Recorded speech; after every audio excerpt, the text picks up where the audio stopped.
Darling, farming just south of Timaru. An arable property, farming 300 hectares. It's a coastal location. We have a crop rotation of wheat, barley and oilseed rape. Yeah, it's done on tonnes per hectare, and at the moment it's held by an English farmer at 12.2 metric tonne per hectare. Well, after last year's harvest, our yields were up reasonably high, and it was just a bit of a joke one day. We decided to just see if there was a world record, and at that stage when we checked on it, we were only a tonne per hectare behind the record at that stage. So we sort of thought, well, with a bit better management, we could actually probably, and a favourable season, we could get up to that. I guess it's the Olympics of growing grain, or growing barley in this situation. So you come out on top of the world, hopefully after today we'll know whether we've got there. I'm Greg Carr and I'm the founder of the Carr Group, and my day-to-day role is Managing Director of the Class Harvest Centre. Our company specialises in farm machinery. Our big focus is on combine harvesters for the arable farmer. We've sort of always been here to help Warren if anything that was needed, make sure the drill was right. Supplied to Warren a Bicon fert spreader, which allowed the variable rate for fertiliser application, which has allowed him to get hopefully a more even yield.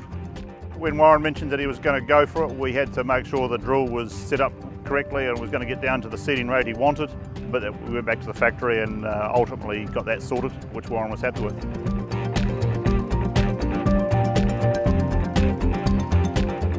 If you don't get your building blocks right to start with, you're going to be behind the eight ball at the end of it. So you've got to get those building blocks right, and that's all your fertiliser inputs are matched to what you're trying to achieve at a world record attempt, a crop like this. We were involved with the soil testing of the paddock to start with. That would have been done down in last February-March period. Then did the recommendations for what fertiliser was to put in for the paddock. Well, I think it's great. The wheat record down in Southland and now a barley attempt here in Canterbury is fantastic. It shows that New Zealand arable farmers have got the ability to do it, and attention to detail is fantastic.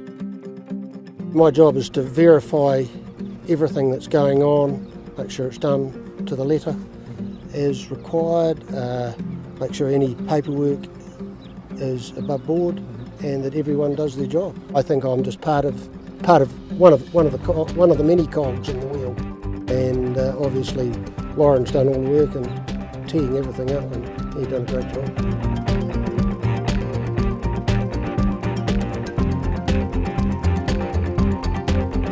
Today is really just about being here to have the plan that we've signed off.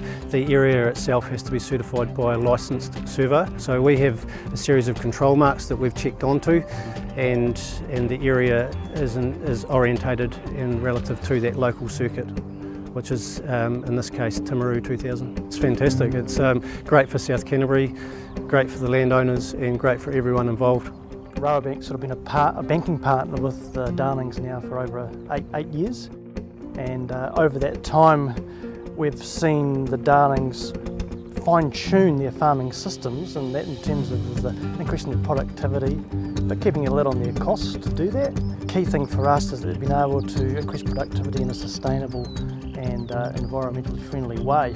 For Rabobank, one of our core values is that sustainability, and to be able to potentially get this record in a sustainable way is really gratifying for us. We started working before the seed was actually in the ground, because what Bayer does, we have a great range of seed treatment programs. So it's a fungicide and insecticide that's attached to the seed. It protects the young germinating seed and the seedling from early disease and from insect pests. So really the preparation started before the crop was actually in the ground here. If we look into the future, and if we take a bit of a global perspective, we've got 7.5 billion people in the world at the moment. In 2050 it will be about 9 billion people. Everyone wants to eat. We have to provide healthy food and sustainable food for a growing population. And high yields like we've seen here will contribute towards that. Well, through Canterbury Seed and my agents here, I've been working with Warren for 3 years on developing our varieties here in New Zealand. At this kind of yield level, you need to tailor the agronomy specifically to the variety. So we're talking individual varieties and how best to manage them to exploit the potential. It does demonstrate to our own farmers in Europe that sunlight is very important, water is less important, it's mainly what comes from up there, the sunlight. It's pretty near perfect as far as I'm concerned. If I wrote the textbook and said what we needed, this would be pretty close. My role with Warren would be, originally it was probably start with choice of variety, type of fertiliser we put in the program. On these fields we do something called precision soil testing, so we only apply the right amount of fertiliser for each particular hectare of the crop, so we individually test each hectare.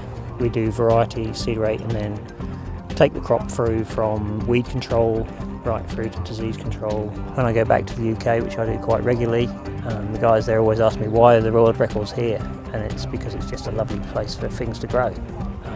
We get these lovely clear bright sunny days, and combination of that, especially here being by the coast, a little bit cooler, that combination is just ideal for growing cereals, and in fact ideal for growing most things, to be honest. Canterbury Seed as a company has been working with them for well over 5 years now, and if not longer, and we enjoy a really good working relationship with both Warren and Joy.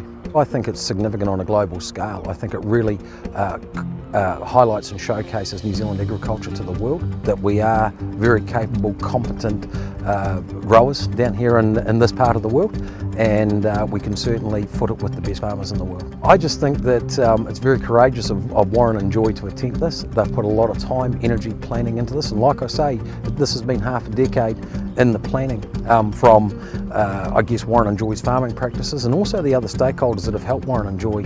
Really, I'm just thrilled regarding the attempt. I'm pretty confident they're going to achieve it today, so very pleased to be a part of it. The gut feeling is we've just got over the line. We had to beat that 12.2 until we get that last weight back from the weighbridge. We're not shouting yet, but looks like we're going to be there, so that's good. We had fantastic help from everybody else as far as all the companies involved right through the whole process, and we've finally got there.